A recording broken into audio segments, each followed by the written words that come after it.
This conversation originally premiered at CFF on March 27th, 2025, and was co-presented by our sponsor XOTO and community partners CAFCAD and NABIT 700.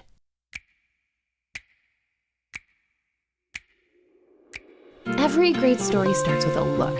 The fabric, texture, and detail that bring characters to life before a single word is spoken. Costume design is where imagination meets identity, and every stitch tells the story. So buckle your belts. It's time to suit up for some serious behind-the-scenes storytelling in Dress to Tell. Cheers, Kristin Somborac, Darynel Beckford, Charlene Akuamoah, and moderator Joanna Syrokomla. Welcome to the fest. Welcome. I'm going to start with hearing from each of our panelists today. We have Kristin Somborac, Charlene Akuamoah, and Darynel, please remind me of your last name. Beckford. A wonderful range of incredible costume designers that we have here in Toronto. And I'd love to hear, can you let me know what led you to costume design? What led you to costume design? Why are you here today? It was a long, kind of winding path. Brief. A brief path. Highlights. Retail while a student in university, PA, grip for 10 years. That's a whole nother thing in the film business. All right, we have no grips in the audience. Producing for a little bit, and then I was doing vintage pop-ups, and some producer friends of mine called me and they said, we have a short film, we need a costume designer, and we know that you like to do the clothing. And then it just went from there. So mine was, I always knew that I wanted to be in fashion in some form of capacity and be with wardrobe. And so it started with having my own clothing line and then working in the fashion world at Valentino in New York for a little bit, and then coming back and styling. And then a friend of mine who was a producer who was like, you like clothes, same thing. Can you help me do this project for free 99? And I was like, I don't know what I'm doing, but sure, I'll help you out. And then I just was stuck there ever since. Well, for me, it's a little bit different because I started off in politics. But I was like an international relations student during university. Before that, however, I had my interest in clothing and construction from when my mom and my grandma would have uniform season back home in Jamaica. They'd be always sewing uniforms close to when students were supposed to go back to school. So it started there, and then I met a friend during the pandemic, and they told me that I should reach out to Charlene, who basically got me into costume designing after that. So yeah, that's the cliff notes basically. So it was my fault. Yeah. Lovely. And my brief is the Phantom of the Opera came to Toronto in 1989, and I was obsessed with the entire production of the costumes because it was its North American premiere. I could not stop looking at it, thinking about it. Then I got transferred to high school in Paris, France, where they were very excited that I wanted to do the costumes, and the costume room was full of cast-offs of all these American expatriate wives from the 1960s. So it was this incredible resource. And then I did that and came back to go to TMU in the theater school, and then started hanging out with the film kids. And then I actually got a job because an astrologer knew an art director who had been a makeup designer, and they needed an extra person in the costume department. And that was a debacle of a production, and I realized how much I loved the chaos, and I loved that every day is different. It's not, even though I came from a theater background, you kind of start, you build it, and then you give the show away. When film, you're constantly, every day, suddenly it's raining, suddenly the actor doesn't like what they're wearing, suddenly there's a new change, and I loved that change and the new, why don't we add 40 new people here and that. So that's how I started and stayed in the business. So I had another question. So what attracted you to want, I think costume design is part of storytelling. It's not just about fancy labels or pretty colors or the latest fashion and style like that. It's a storytelling tool. It's someone has gotten dressed and made a decision to put on what they're wearing today. I mean, I think we've all woken up pretty early, gone out into the world, where someone chose to wear this today. You're like, they got up and they put it on and they decided, yes, this is what I am. I am slovenly, or I am fashionable, or I am tired, or sorry, I had terrible night's sleep, or or you know, or I'm trying to impress someone, or I'm in love, or you know, and we look at characters in our movies, in the scripts, and we try and evoke what a person would be wearing based on the story that they're trying to tell. Sorry, I'm totally run-on sentence today. But so what I wanted to know is what attracted you to want to tell stories through costume design? I think primarily for me is like the whole idea of world building and contributing to something that is like bigger than yourself in general. I see costumers, as you mentioned, like the way how like people navigate the world is like through feeling, and like I see costumers as like a way of like presenting that feeling through characters. I like to say that I like to work with characters versus like real talent, because, or like I would like to costume design versus like style, because characters don't talk back to you. Oh yes, they do. And they're not divas. But the overarching thing for me is like the whole world building aspect, and like putting physical aspects to like whatever feelings that character is like, you know, trying to emote, or whatever the director or the writer is trying to emote with that particular character.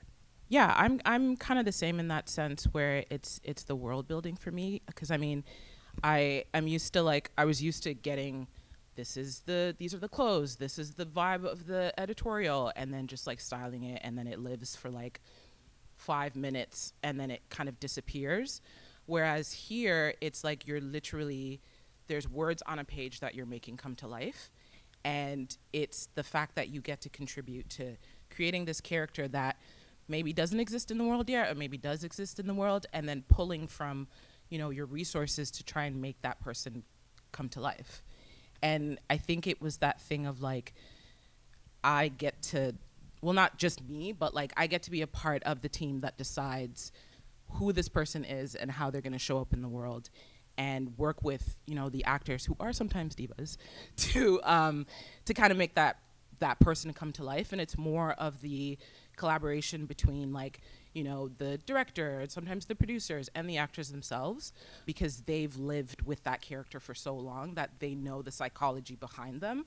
And so it's fun for me to be like, well, this person would never shop at Zara, but they would shop at like H&M, or like they would shop at a thrift shop.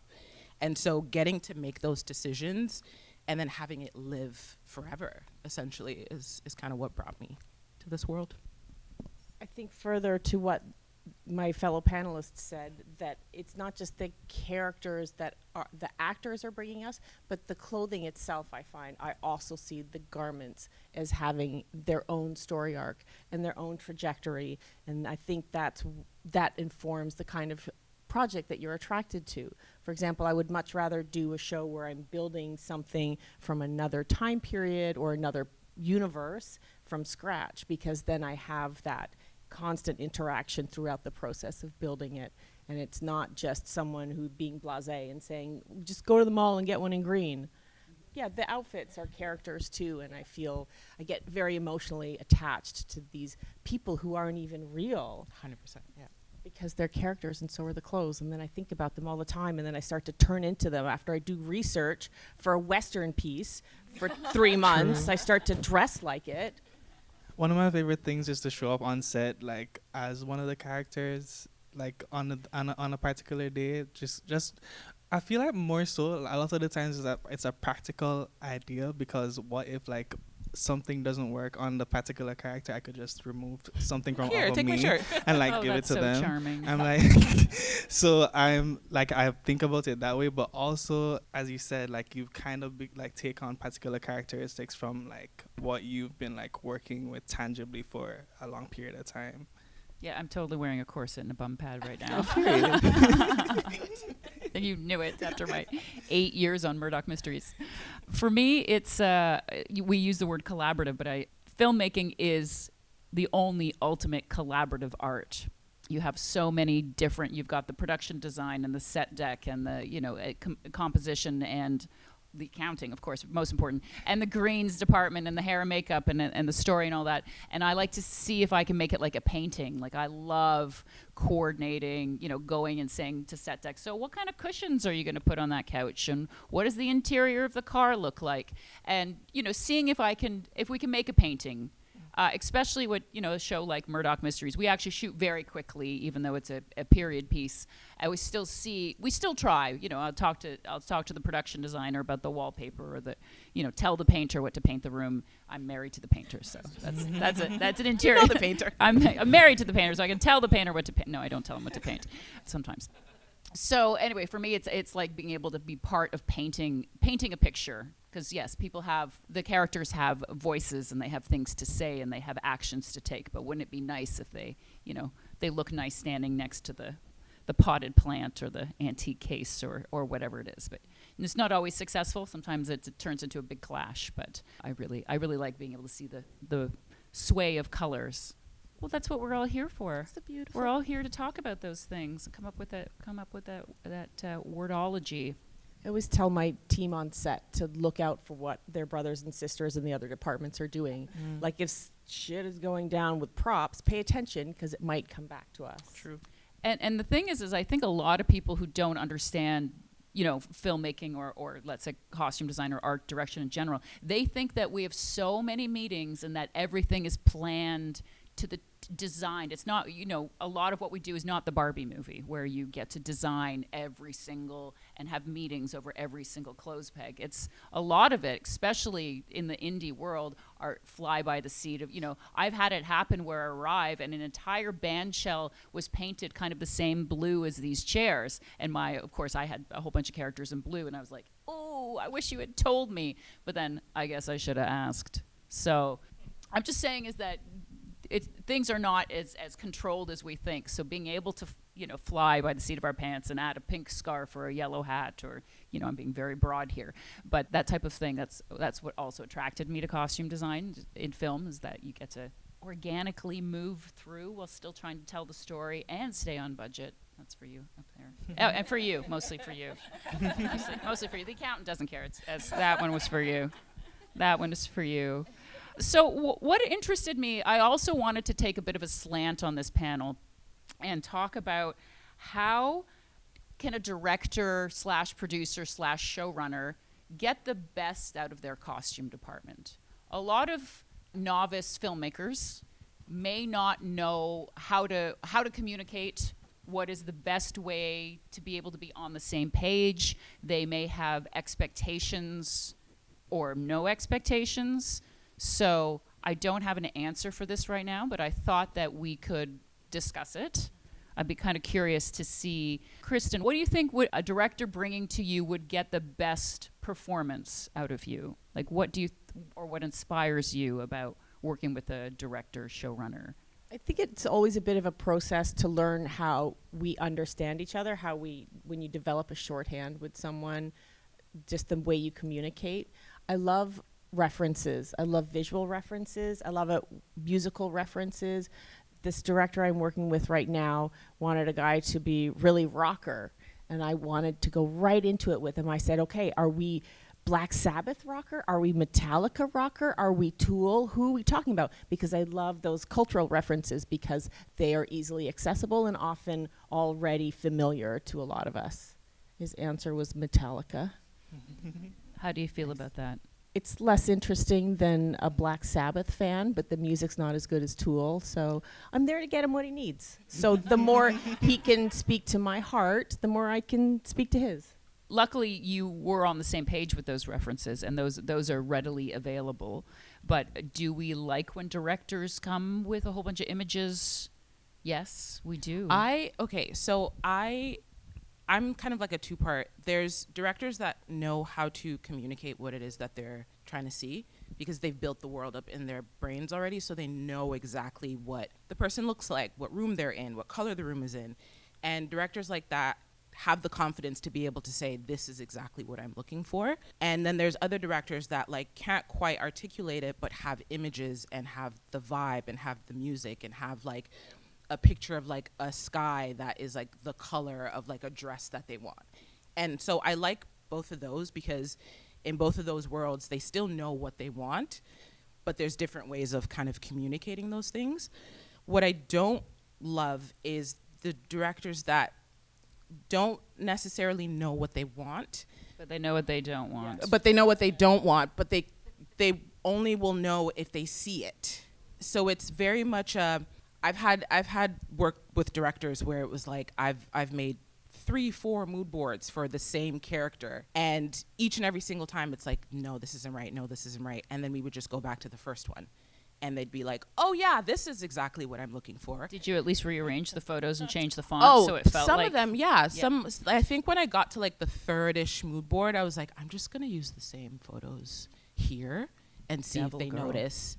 And I think that goes to the confidence and the understanding of what the director knows about the film and what they kind of want to see into the world. So I don't love working with people like that. I always want to make sure that like we are on the same page, whether it's with music, whether it's with visuals, or if you're someone that like has played this movie in your brain 50 million times already and know exactly what you want to see, not what you don't want to see, but what you want to see.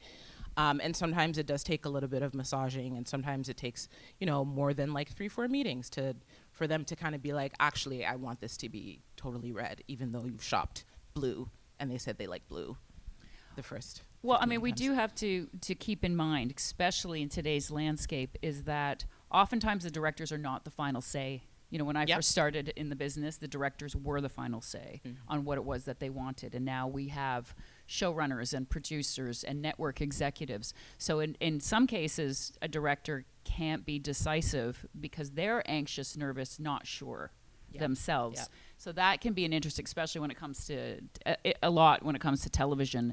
There is that whole landscape to navigate about the approval system, about sending photos off. I was doing a movie in North Bay in January. We all know what North Bay in January, even though we haven't been, we all in this room know what North Bay in January were. And my actress, Brooke Shields, is 5'10". She's a size 10, and she was 50 years old. She's a grown-up, you know what I mean? She's not a petite, tiny thing. And the network, Hallmark, sent me photographs of a 4'11" actress, blonde, who was a size 0, and she was wearing cropped jackets and cropped pants with high heels. And I was like, it was offensive because it's North Bay in January. They're sending it from Florida. I mean, not Florida, Los Angeles, because they just don't know what North Bay. We're talking snow up to here in January is. I don't know why I was telling that story. I felt like I had to tell that story in the public forum. So anyway, I'm saying the director couldn't fight. Well, I don't know whether he tried or not, but he didn't feel like he could fight that because he's like, the network is giving the notes because they have strong feelings about what they think people want to see. And apparently it's Brooke Shields in cropped pants in January and high heels, which she did not go for at all. She was not into at all. However, it is lovely when we do have somebody with a strong point of view who can communicate and find references, right? That whether it's saying J. Crew or whether it's saying Metallica, or whether it's saying, 14th century France. Darynel, I'd love to hear from you on this. I was going to say that, I understand, what you're saying about, directors not necessarily having a final say at a lot of the times, but I feel like what I do appreciate from anyone I'm collaborating with is a level of consideration that, just as how you possibly have it hard, I possibly have it harder because, when it's a top-down it becomes a top-down situation, then, everyone's job becomes harder. So that decision-making is going to be harder, but I want the same level of consideration that I'm offering to you to be, offered to me as well. Even if he or she doesn't have references or doesn't necessarily know what they want, the consideration to know what they do want versus what they do not want is something that is imperative for me. And bottom line, just consideration. Please consider your costume designers and your other collaborators. I think also trust. I think that's a big thing because you did hire us for a reason. And, sometimes in the interview process, we do share boards or an image of what we're thinking. And we sometimes get hired because we're on the same page in a way, or you feel confident that we're going to get to the same page. And so I worked with like creator, showrunner, director last year who was absolutely incredible, because it was that absolute trust where he knew that, like, based off of what I had already done, he knew that I could get there. And so when the network would come down, when Netflix would come down and, like, you know, I'd have to do a show and tell, and they would look at something and be like, well, I'm not sure. He would like step in and be like, she knows what she's doing. Like, I have so much trust in her. She will get there. And so having someone like that completely trusts you kind of gives you a new kind of inspiration, a new lease on life. You should, I would say, because it inspires you to want to do your best now.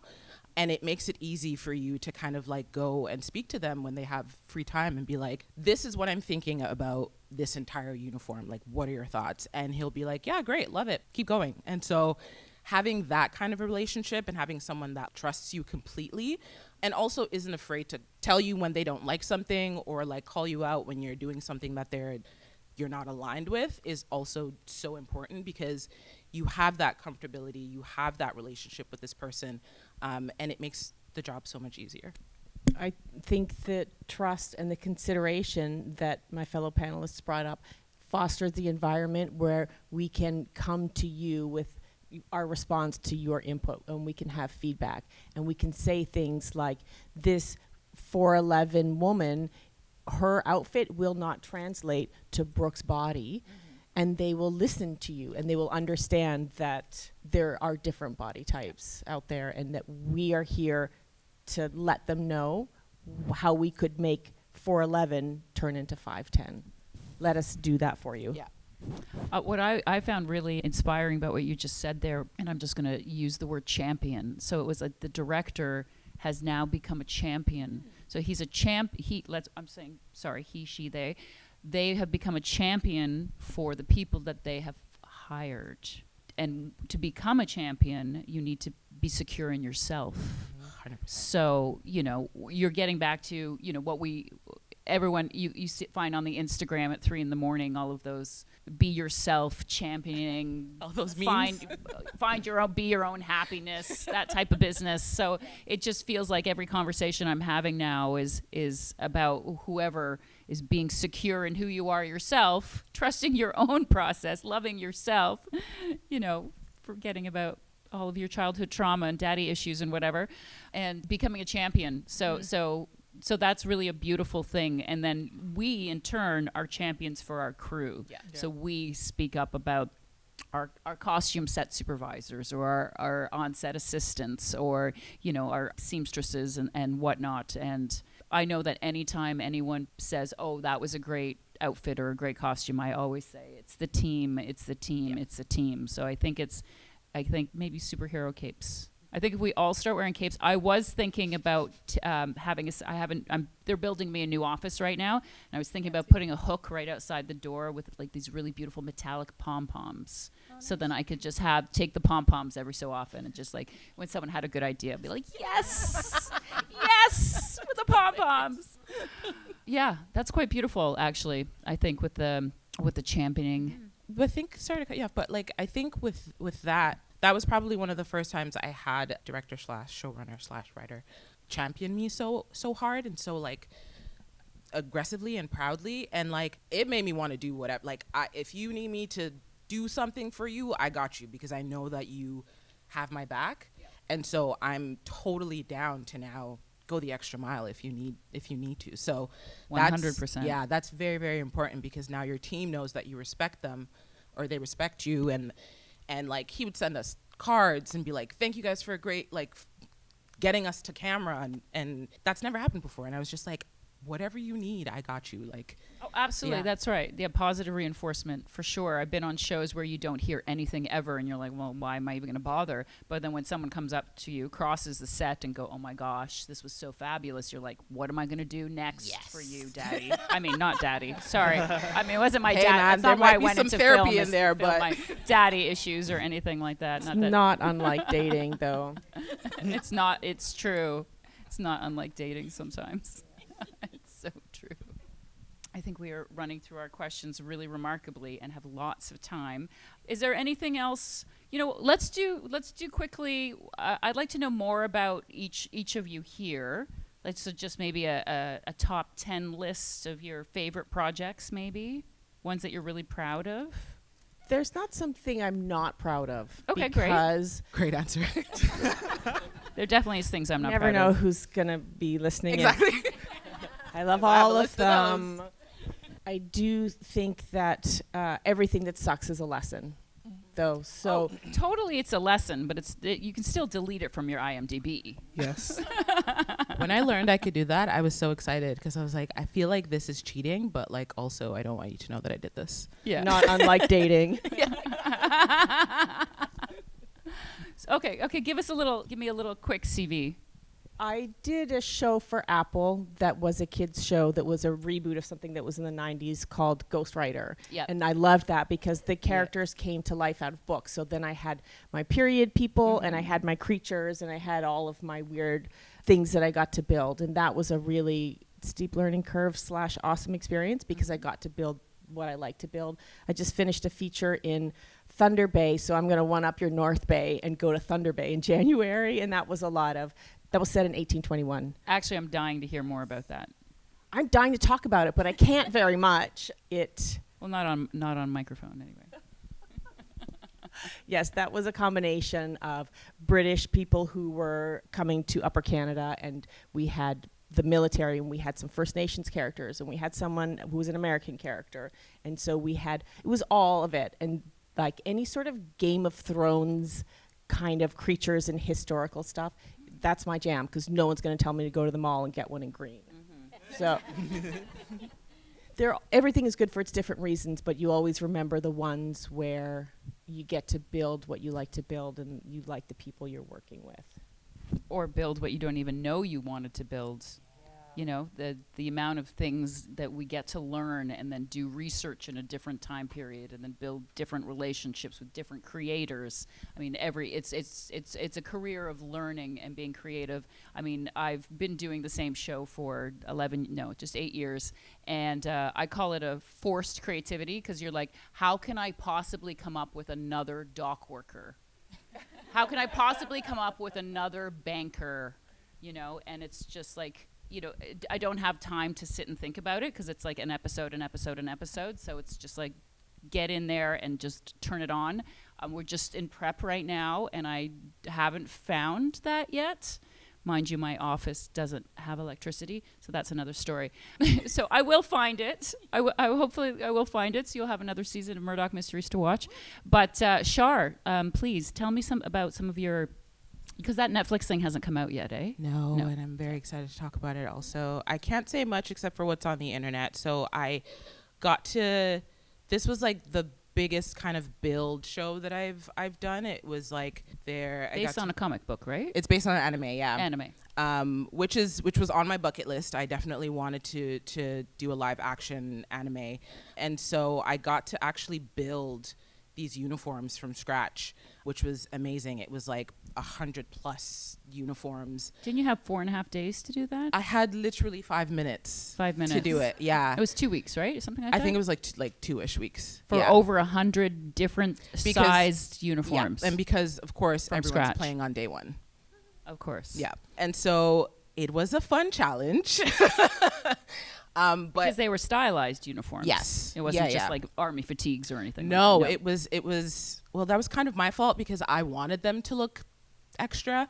But yeah, it was stylized uniforms. I wanted to stay as close to the anime as possible, but also because it was Netflix, because they kind of let me do my thing there, I did take some liberties in a way that I hope the anime world won't come for me. But it was, that was the one where I had the champion of a director, showrunner, etc. And so we had so much fun. And it was that thing of like, even though I had 2 weeks to make 1 million costumes, I was down to do it. And the entire crew, like top down, everyone was like super helpful and super accommodating. And like Netflix would come down and they'd be like, yeah, this is great, we love it. And like I had heard things and I'm like, this is not what I thought it would be. So it was kind of probably one of the best experiences I've had designing Thus a project thus far. And so yeah, that was fun. There was fun, like I was building like prom looks. I was building like super fun gym outfits, and like we had like interesting animal costumes. So it was really cool to kind of like let my imagination just do its thing, and also have the budget to do whatever I wanted. I want to ask about the bucket list aspect of it, because you said it was on your bucket list and now you've done it. Have you crossed it off, or would you like to do that again in another for another show? I think it's kind of half crossed, because I want to do more of the like Avatar type world building, because I think that that's a different level. So yeah, it's half crossed. I think there's more that I can do in that world. And I think I really enjoy picking small details out of like the anime and like putting it into the show, and like just really kind of like, yeah, creating the world, even though it's already created, but like now creating a new version of it, and being a part of that. So that was very exciting. I'm very proud of that project, and very excited for that to come out. And then I also did 40 Acres with Danielle Deadweiler, which was a very interesting experience. It was in Sudbury, so that was fun, and it was like cold and in the winter, and it was muddy and rainy, and there were stunts. There was a ton of stunts. And that was a kind of a post-apocalyptic thing. Yeah, and so that was also my first time delving into that like post-apocalyptic world, and it was not only that, but it's in Sudbury, and I don't know if anyone has been shopping in Sudbury, but there's not much there. So that was also a big challenge in terms of, you know, the logistics of like, how are we getting clothes here? Are we doing fittings in Toronto? Am I driving back to Toronto for 4 hours and then coming back the next day? Like, how are we getting that? I did a lot of those, by the way. There's a lot of mileage on that rental, but it was also a very interesting experience to see, because this was the first time where the number one was also the executive producer. And so she also got a say in a lot of the things. And I think she was like, she had a little bit more power and so she had a lot more say in what she wanted to see in her character as well, and in some of the other characters. And that was a great collaboration. A lot of people tell me that she's like, when you meet her, she looks very scary and like serious, but she's the kindest, funniest person on the planet. And so I was a big fan of hers from The Harder They Fall, and it was very fun to like get to meet her and work with her. And it was like top 10 at TIFF, which was really cool to see. Yeah, I think those are like my top 2-ish for now. So I'm pretty young in the costume industry compared to, not calling you guys old. Rude. But I'm saying like comparatively, like I'm pretty new to this. But funny enough, like my top experience is not like a designing experience. I think a lot of the times, just to preface, a lot of the times like coming into like a new industry, like you're often told about like the horror stories compared along with the good stories. And working with this like particular costume designer was like my best experience, like compared to other experiences that I've had being a costume designer on particular sets. I love you, Jess. I know you're here, but like, but low key, being a costume assistant on Sort Of was like one of like the best experiences I ever had, because Marissa Schwartz, the costume designer, along with their other like team members, hi Tala, they created an environment that was like pretty. It wasn't cumbersome. It was pretty welcoming. I was able to like learn while like participating in like different roles as a costume assistant. So I want to say that was my best experience, along with the fact that it was like the story that we were telling, like very important and very like fresh. I had like interest in the show like before I even like had the opportunity to go on. So like I think the year before was when like I binge watched the first 2 seasons, and then like I got the call back to like join the team the following year. And yeah, like it was just like a very big full circle moment for me. And that was like also, I think that was like around my first year like doing costume design for real, or costuming for real. The second My second best, and this was mostly because of like the story and not necessarily my experience, was like I did a feature length documentary on Sister Nancy, and it got like it showed at the like last year's like Tribeca Film Festival. Mostly the reason, as I said, like the reason why I like found that as like one of my as a part of my top 3 or top 2 is because of the story of like Sister Nancy and how I'm Jamaican, so that story has like a particular effect on me because she's Jamaican, and like the experiences of like not getting like rewarded or like recognized for your work for so long, and then like reaping the benefits at such a at the age that she's at now is just like very inspiring. So yeah, for that reason, those are my top 2.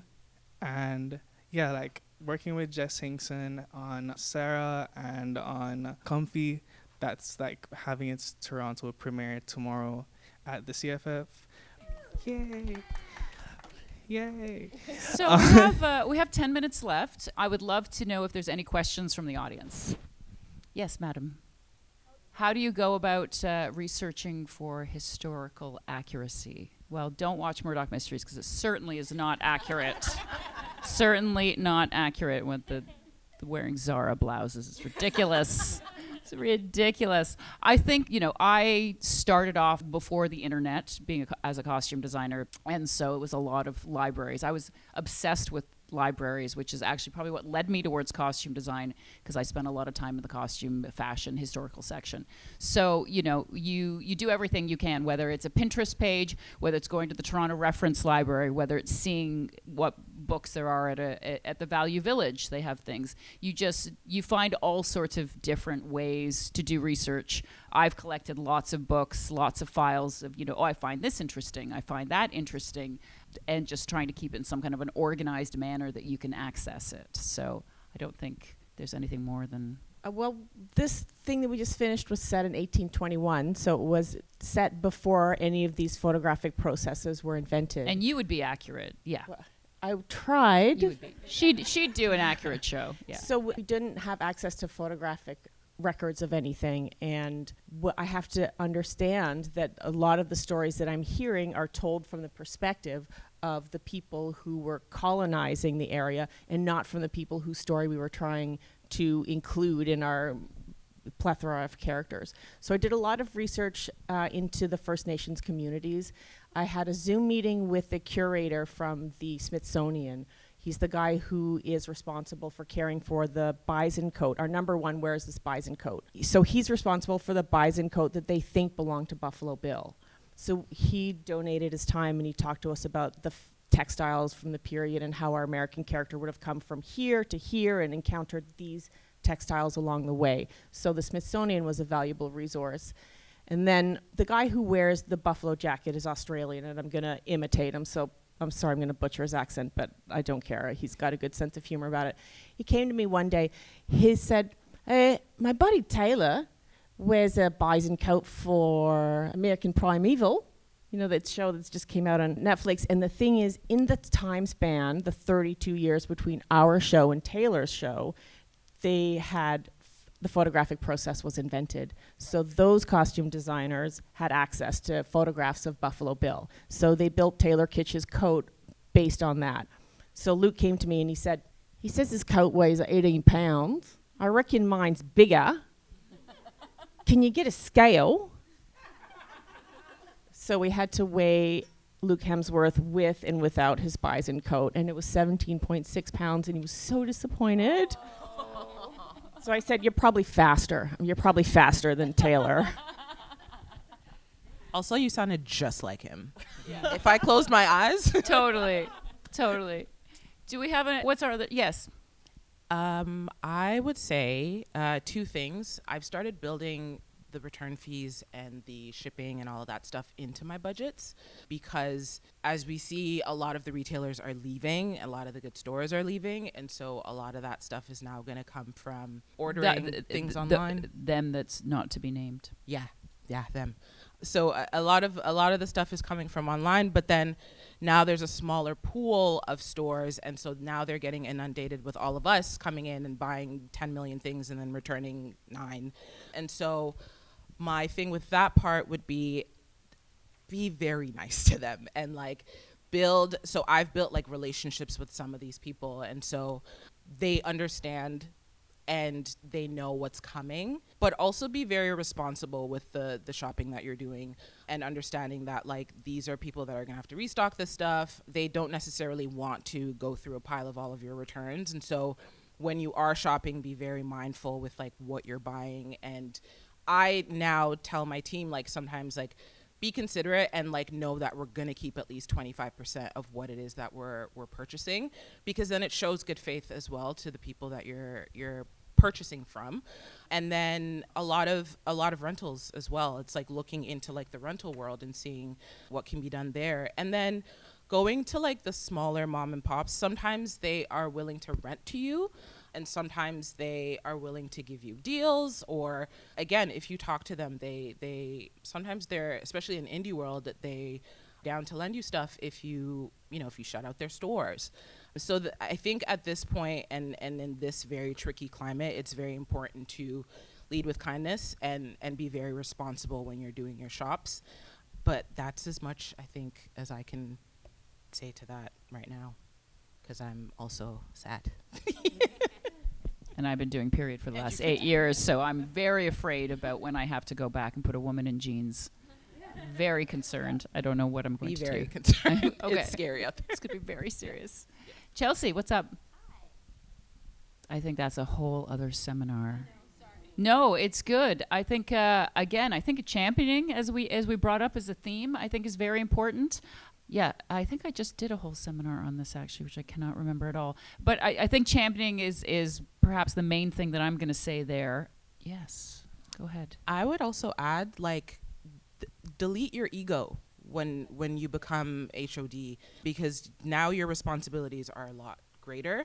And so it's about the team. You listen to your team, down to like even the costume PAs, like they'll have some great ideas. And so it's not just about you, it's about the team, and it's about how you can collaborate with your team in different ways to kind of make this thing happen. And so yeah, it's like championing your team and understanding that this is bigger than you, but then also protecting them in a really important way, where when things are coming from top down, it doesn't affect them at all, and kind of like taking the brunt of everything that's happening and not letting that affect the way you react and treat your team and interact with everyone. I think also it's very important to like empower them as well, not only in situations that like one-on-one situations with yourself and your other team members, but also with like other people on set as well. Like if there is a decision that is to be made, or there's a decision that is already made, and you're confident in that your team member is confident in the decision they made, once it's like informed by what the overarching decision is, then like they should be able to like make that decision for themselves, or empower them to like make their own decisions once it's within the parameters of the decisions already made. I don't think that my team works for me. I think I work for them. We actually did do a seminar a month ago on how to inspire leadership within the costume department. That was part of the Costume Design Awards, the CAFCAT Awards. So this, I just remembered. So I can talk to you about that later. Who else? What else? Yes, our actress. Yes, actor. Pardon me, actor. Actually, I did want to ask about. Be honest. Like, be honest. Colors you don't like. Be honest about your sizes. Be honest about like. You see that eye roll? Be very honest about your sizes. If you don't know your sizes, the last project that you're on, ask the costume designer if they can measure you. I think those things are very, very, very helpful, because then we don't have to go back and reshop you. And if you have ideas about, the character, and like if you've seen things that inspire you, like feel free to share those as well, because then it makes it easier for us to get onto the same page very quickly. But I also suggest that if you do have a bunch of ideas or suggestions, is have an actual conversation. Like, I don't depend on, what someone's emailed me, but I've had conversations with an actor and they say something along the lines of, oh, I was looking at some lilies or whatever. And then I start thinking, oh, I have that flowered fabric in the back. Because again, when I have to dress 300 people for my show, I personally am looking for some type of an inspiration. So I love when I have a chance to talk to my actors and they give me something. And it often happens, quite funny enough, that the actor will come in wearing the color I'm putting them in without having discussed it, or I'm putting them in the color they auditioned in and I never saw their audition. So we call that wardrobe fate. But I really enjoy, I enjoy speaking with my actors very Same. much so, because you never know what may get to you. And I would like to know, do you not like wearing tight trousers? Do you have issues with high heels?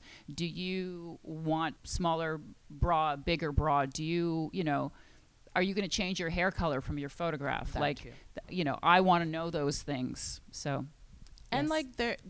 there's nothing to be embarrassed about either. Like, this is like the two of us or whoever, like, working together, and we're gonna find out eventually anyway. So like, if we just say it in the beginning, it just makes life a lot easier and we don't have to work twice. I was gonna say, I was like, In 2 minutes? in this thesis, I will. That should have been the beginning of this whole conversation. It totally all depends. It really depends. I've had 10-day preps and I've had 2-month preps. It depends on the scale of the show. It depends on the budget. It depends on basically what the producers have set, thinking it's going to work. If it is something, like if you have a project you're developing and you don't know that answer, and you can find some costume designers to at least talk and have a conversation with, and maybe they can read you the script and they can give you some sense of it. If it's 4 characters in one house and one outfit, you could put that together in a couple days. If it is 500 people in 17 houses over 4 centuries, that may take 4 months to prep. So I suggest, if you've got a project that you're starting to put together, you're thinking about how to finance it, you're thinking about how to schedule it, have a conversation. Like, people hire people to do production budgets. You can hire a costume designer as a consult, or maybe you've got a friend who can say to you, I think this can happen in 5 weeks. I mean, I've got some friends who do that, and I consult with them on projects. I also think that bringing in the costume designer a lot sooner is very helpful, because sometimes when budgets come to us, when timelines come to us, it's like, I really wish you would have come to me sooner, or I really wish you would have asked sooner. Or sometimes just the pure time it takes to turn around manufacturing of 100 uniforms. Exactly. And so I always find that, like, I mean, at least in my experience, that the costume designer is normally last in terms of getting hired, or at least later in the hiring process. And I feel like that kind of, it not necessarily hinders us, but it gives us a bigger challenge once we do start, as opposed to, maybe starting when the production designer starts, or like just having a little bit more time. Like, we always want more time. We always want more money. And so, yeah, like Joanna was saying, like, if you can consult with a costume designer when you're starting, it would give you a better sense of what makes sense and what's fair for that team coming in. Okay, I think we can do one last question. Yes, madam, please. That's very interesting. How much costume design do we like to see written in the script? I would say not very much, to tell you the truth. I've just received a script that has an immense amount of costume details, and I'm feeling really disheartened, because I think about, how am I going to be able to fulfill A, B, C, D, D, D, D, D, D, D, D. How can I do all of those things that someone has already decided this is what it's going to be? It's not given me any space to be able to make it work, especially because it's a bit of a lower budget project. So it's given me no space to be creative. The whole point to put costume design in a script is to give you the sense of character, I would say, not the sense of what it is they should be wearing. And the thing is, I don't think the props department wants to read all that costume design notes. I don't think that the, financiers want to read all of that either. So I would take away that type of stuff and put it in a design, what is it called? A design book, a pitch package where you do a lookbook. So that's my suggestion there. I think also the Fix It in prep, they said something that was really important, where it was like, once the team is hired, all the HODs is hired, this is a plethora of creativity that you are now kind of exposed to. And so once you narrow it down to the specific details, it kind of takes away the kind of the limits that you have to create something bigger than what was already on the page.